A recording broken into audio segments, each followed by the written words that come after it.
fahasoavan'i Jesosy Kristy sy ny fitiavan'Andriamanitra iray. Amen. Vavaka ary isika. Misaotra anao Tompo fa isan'andro dia menao anay mivantana ny teninao ho mofinaina iainanay sy ivelomanay, ary misaotra fa izay koa dia afaka mivavaka aminao mba hananana fifandraisana feno Tompo.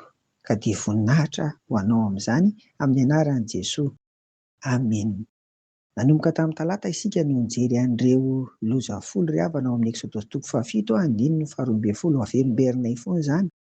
Fa izany no nentin'Andriamanitra namaizana any Farao sy ny Egiptianina iray manontolo. Dia nilaza izay fa misy sokajy efatra izy ireo, ka izay izany tsy nanao hoe loza voalohany, loza faharoa, loza fahatelo, tsy izay fa araka ny karazany. Araka ny karazany no nentina ry havana nanomboka tamin'ny alatsinainy izany. Dia ny voalohany tamin'izany ny herin'ny natiora, ny ranon'ely lasa rà, ny faharoa ny havandra sy ny afo, ary nanaraka teo hitantsika amin'ity an'ity fa ity ny loza fahasivy izay atao hoe farany dia ny Espito izany. Eksodosy toko 10 andininy 120 ka hatramin'ny 120. Farany hoy izay amin'ny fampiasan'Andriamanitra nandrahany ny herin'ny natiora hamaizana ny Egiptianina.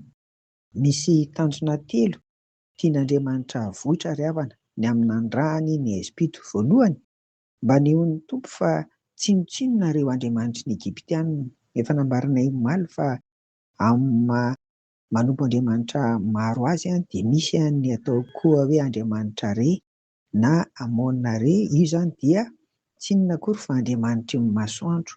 Tsy nahavita nanome hazavana nandritra ny 3 andro akory io, kanefa dia Andriamanitra nivavahan'ny Egiptianina. Tsy nahavita nanome fa dia izy-kitroka nandritra ny 3 andro. Faharoa, asehon'Andriamanitra eto koa ny maha ambony azy, manam-pahefana amin'ny zavatra rehetra, satria aiziny no nisy tamin'ny faritra nisy ny Egiptianina rehetra, fa hazavana kosa tamin'ny toerana izay nisy ny zanak'Israely. Manambara izany fa miavaka sy mazava ny olony, fa aizina kosa no amin'izay manohitra azy, eny ho an'izay tsy manatanteraka ny sitrapony. Fahatelo, faizin'Andriamanitra tsy misy fiambahambana izay rehetra mahadidoha, mikiry biby amin'ny heviny. Mialohan'ny loza fahafolo izy ity ry havana, izay tsy inona koa fa fampatsaivana an'ilay maty daholo ny lahy matoan'ny Egiptianina na biby na olona izany. Noho izany ry havana dia izao hitantsika eto izany fa nirahan'Andriamanitra ny aiziny mba hanehoany fa tsy notsinonareo andriamanitra. Andriamanitra sampy rehetra ary indrindra manana ny hery, ny voninahiny, fiandrianana hatrany ny Tompo. Amen. Andeha hivavaka ary isika. Misaotra anao ary izay Tompo fa amin'ny fiainana isan'andro dia havahanao tokoa ny mazava sy ny aizina.